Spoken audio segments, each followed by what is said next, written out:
The decision to make a gift of a farm or other real estate requires some serious thinking. Join Land Stewardship Project in hearing from longtime members Dennis and Carol Johnson about the decision-making that led them to contribute their gift of farmland. Dennis, a retired dairy scientist, and Carol, a retired educator and domestic artist, share their thought process, their values, feelings, and cultural understandings about choosing a creative option in leaving a personal land legacy. Professionally, I was working with dairy cattle for the University of Minnesota and saw some need for a change of direction back about 1990. And I had received some encouragement to look into some of the more traditional methods of dairying, grazing and the like.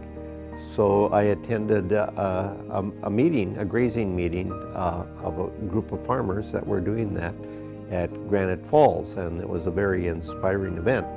As a result of that, I decided to take a course in holistic resource management, and that really brings values to one's attention and helps one make decisions about stewardship. And stewardship is in the middle of LSP's name, and that was a big motivating factor, and some deliberation that came out of that. My interest in organization that was useful to people started with the ELCA, the Evangelical Lutheran Church in America's hunger program.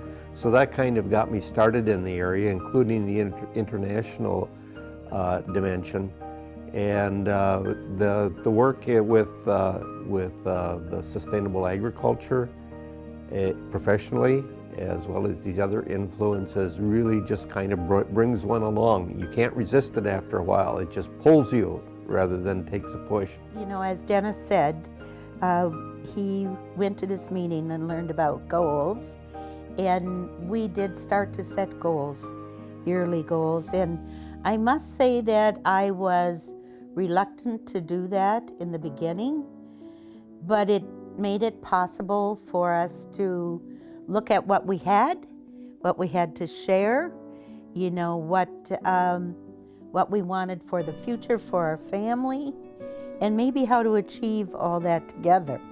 And so through those years of doing that, we've come to the point in our life where we have things that we would like to share with others in the world, wherever or with whatever organization that we feel follows what we wanted in sustainability for our family, the earth, and all of us who dwell here. We started doing three-part goals that affected our family, our society, our finances, and the environment, and found that 1 year wasn't a long enough horizon in looking at things. You needed to look further ahead. Once you start looking further ahead than just a year or so, you move away from the economic to more values-based thoughts. The main value that got involved for us as we looked at things more deeply was stewardship in its deepest sense, the idea that we don't really own things, that we have a time, a pretty brief time actually if we look at geology, but just a brief time on Earth, that we have an opportunity to manage some things that we don't really own. And I think that was really an overwhelming value, that just the idea of stewardship. What is the right way to manage those things that you can manage? The gift we made was of a farm. We used to tease our kids about that. We had this farm, and it isn't right where we live, that if their education did not prove to be what they thought it should, they could come and raise raspberries. And so that was kind of the family joke, so to speak. And as our children grew and their careers took them elsewhere, and we would talk about whether they would like to come back and be a part of that farm. It did not really fit into their future goals and aspirations. And so Dennis and I looked at it and realized that there was a potential there that we could share that would benefit organizations that we believe deeply in because of what they do, and it would be very satisfying to us that we could do this, and our kids liked the idea, and so we decided to give our farm to these organizations that would take it from there, where other young people could probably get a start in something they dreamed about doing. And it's a very good feeling to do that. You know, we changed some other things that we thought were important to us that, well, we figured out really weren't that important. And we didn't really need to hang on to that land, but to share it. And it wasn't being used in what we thought was the best way for it to be used. So this seemed like a better use of the farm than to simply rent it out for the production of corn and soybeans. When it came to giving it to somebody or to an organization, that is a very difficult decision because there are many organizations that hold to the ideals that we have. So it wound up 2 of them shared it. But it's possible to do it even in a sharing basis. We decided to make it a joint gift as a matter of compromise. We had 2 strong contenders. Probably each of us favored one of them a little bit more than the other. And we decided to compromise, which is to go 50-50.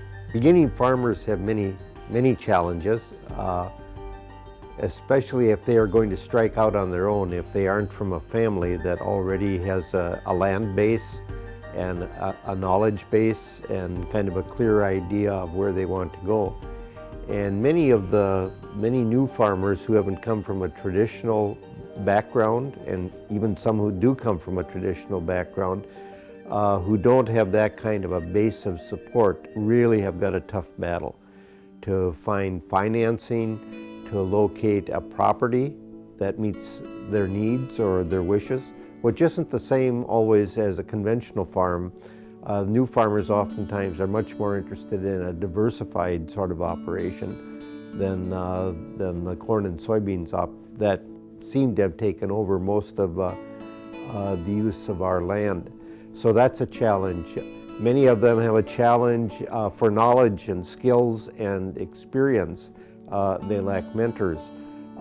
There's an excellent program called Farm Beginnings that young farmers can get a start that helps them in quite a variety of ways, with business plans and even thinking about what they're going to do.